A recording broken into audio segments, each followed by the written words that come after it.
Hello, my dear friends. It's a quick review. Today is 2nd of August. We are going to talk about the checks and balances in liberal democracy and the constitutional government. Right? Actually, but when it comes to the checks and balances, it was the liberal thinkers who conceived the idea of checks and balances on the power, right, of the government because of they believed that the political power had tendency, natural tendency to be abused and tyrannical manner, right? Therefore, actually, the aim of the checks and the balances is to limit it. It's been limited the power of the government, but practically in a situation like Sri Lanka, they made whatever the game, whatever the strategy to remove it and make benefit of themselves, right? The theory of checks and the balances assumes that the situation where one branch of the government can exercise some central over another, right? And the latter's capacity of to be oppressive can be checked. Always should be audited and always should be checked. It depends from the situation to situation. Thus, Montesquieu is advocated. He's advocated that these should be system of checks and the balances for the legislative government, and also executive and the judicial branches of the government. Three things. First is legislative, executive, and the judicial branches of the government. Right? That's how it goes. And the principle of the balance means that there should be equilibrium. There should be a political equilibrium with the great values and or the balance of the power and the status between the legislative, executive, and the judicial branches of the government.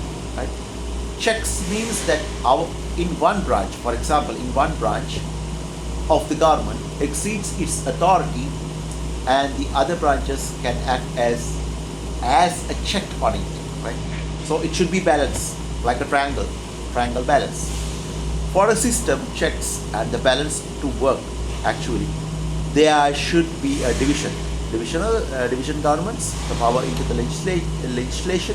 legislative body, and the executive body and judicial body. Those branches, right? And it also ensures the cooperation between these branches when they perform their specific allocated functions. This is very important.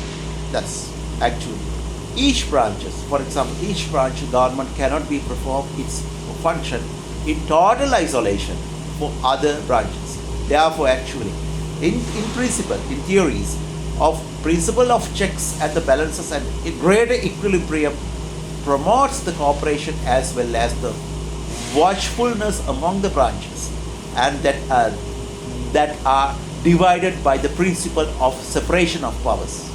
That's number one. There are mechanisms to checking it, right? There are great mechanisms to checking it, and the mechanisms that prevent any branch of government exercising its powers are to be related, right? For example, American example. In American government, in US government, is the classic example of the separation of powers and the checks and the balances. Although the Congress has powers to make the federal laws, the laws enacts by the Congress become effective only with the assent of the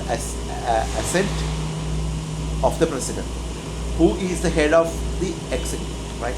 President even cannot do everything the way he wanted, right? They have to pass the bill from the Congress. If the Congress is not ready, they don't have ministers, it's a Senate and the Congress, and the House of Representatives.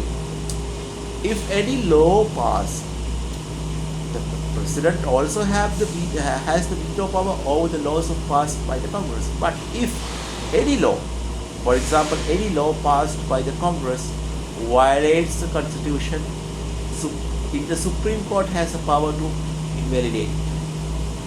invalidated. A bill becomes the law only when it is approved by the both houses of the Congress.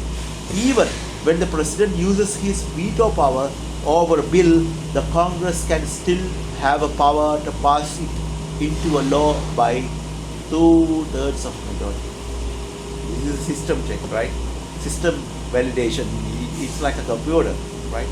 So the system of checks and balances applies to everybody and every executive branch of the American government and departments as well. This is very important. Sri Lanka, we have to implement the same theory, right? As the head of the executive, the president has powers to make the appointments at the key positions of the government, and also to enter into the agreements with the foreign governments. He has power, but limited, right? He cannot do the way he wants. However, if the president's, for example, appointments and agreements with the foreign bodies, with the foreign governments to be effective, if it is effective to the country, Parliament and the House of you can say House of Representatives, Capitol Hill can stop it, right? And they should be approved by the Senate. The Senate can even reject the president's nomination and agreements also. Although the president is the commander-in-chief of the armed forces, he does not have the sole authority to declare a war, right? Also, president needs to approve from the Congress. Congress can also remove the president from the office by passing an impeachment motion, right? It's very fragile, right? And an impeachment inquiry against the president has to be headed by the Chief Justice, right? You can see CIA director, FBI director, Secret Service director. Last few days ago, they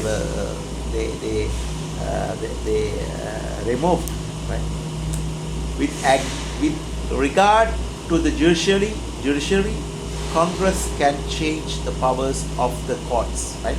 Congress can also make the decisions of the Supreme Court ineffective by bringing the new legislation. Also, Congress also can remove the federal judges by means of impeachment, right?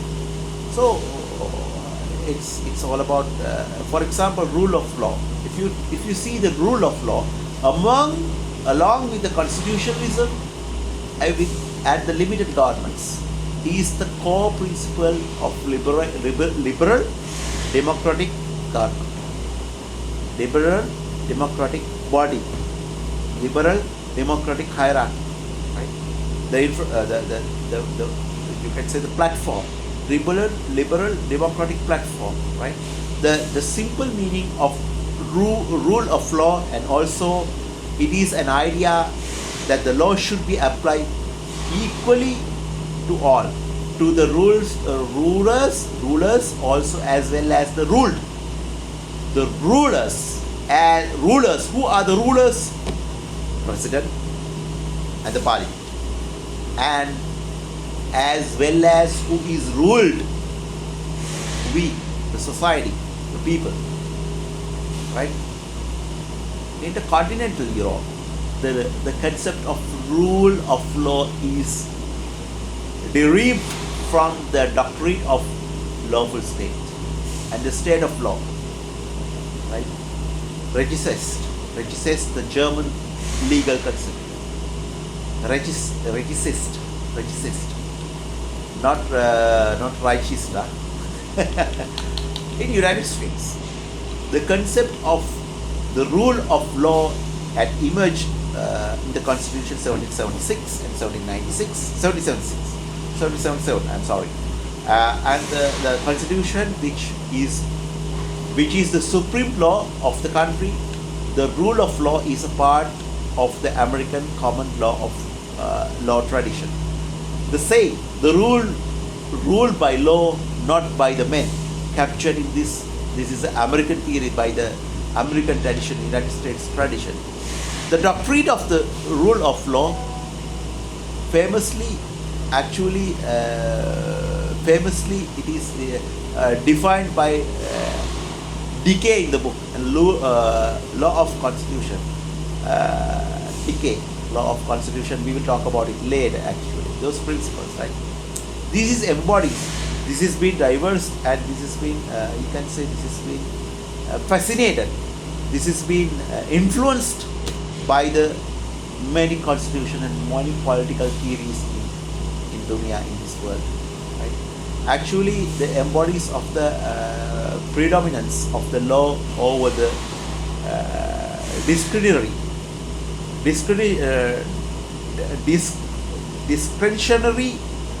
authority of the government, like judicial committees and presidential committees, government of their officials also, equality before the law, and also adherence.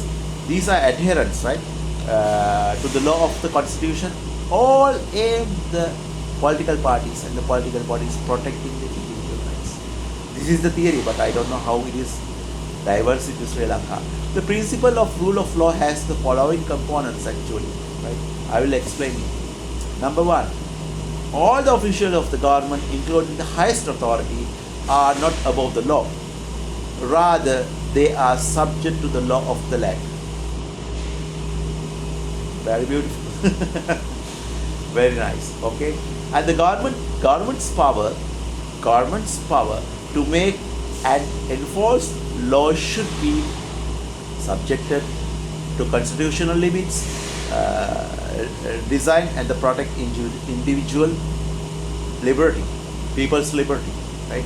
The state should refrain from the violating the fundamental rights of the citizens through such as acts of arbitrary arrest, arbitrarily arresting, torturing, arbitrary. What is the arbitrary, forcing arrest and torture and wrongful punishment, right? The limits of the state's authority should be clearly stated by the constitution and judicial decisions, right? And the independent judiciary, free from the interference by the executive and or the legislation. This is very important, right? Actually, if the rule of law is not protected, democracy cannot be protected either, right? And also this is requires the regular vigilance and check and the balance, ensure the rule of law is not being violated. But Sri Lanka is the number one corrupted country in the world. Sri Lanka, sorry to say you that. This principle of rule of law has certain nominative values also: freedom, equality, also human dignity, tolerance, and such as normative values. Right? We do have all, right? And this is how it goes. We will talk about human rights by the next video. Thank you for watching my video. Bye bye.